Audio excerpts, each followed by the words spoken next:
En física y química les llevamos al laboratorio para hacer una práctica. Como resultado de esta práctica les pedimos un informe de laboratorio en el cual nos entregan resueltas unas actividades de tipo teórico-prácticas, así como unos ejercicios de resolución numérica. Además de eso, para potenciar el aspecto lingüístico, les pedimos una exposición oral. En esta exposición oral no es tan importante que entreguen ejercicios resueltos con cálculos, sino más bien que cuenten un poco lo que hicieron ese día en el laboratorio. Para la exposición oral les pedimos que hagan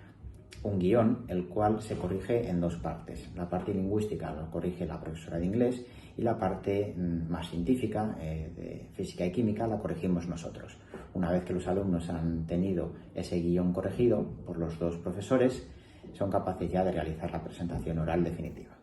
Pues yo creo que lo más interesante de estos trabajos que realizamos, en mi caso como profesora de inglés y en colaboración con los profesores de física, es precisamente eso, la colaboración, el hecho de que nos coordinamos para realizar ese proyecto, para planificarlo, que lo llevamos a cabo en colaboración alternativamente en clases de inglés y en clases de física, y que incluso evaluamos cada uno la parte que nos compete, y esa colaboración al final es percibida por los alumnos, y creo que esto es muy importante y yo diría que gratificante.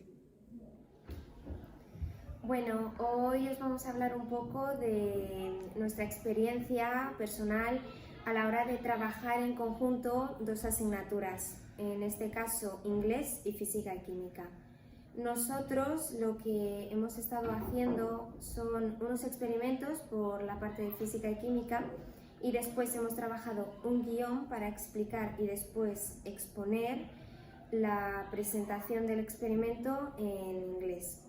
Esta experiencia a mí y a todos mis compañeros nos ha ayudado a mejorar tanto en física y química como en inglés, gracias al trabajo y la dedicación que nos hemos tenido que dedicar. Y personalmente a mí me parece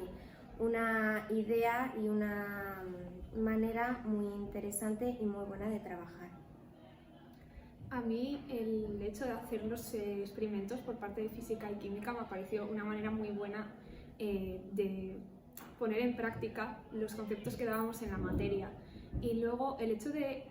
luego ponerlo escrito en inglés, darle todo el trabajo, horas de trabajo en el fondo, luego exponerlo, a mí me parece una manera muy buena de, por un lado,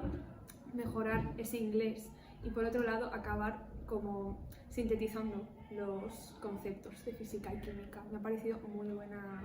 manera de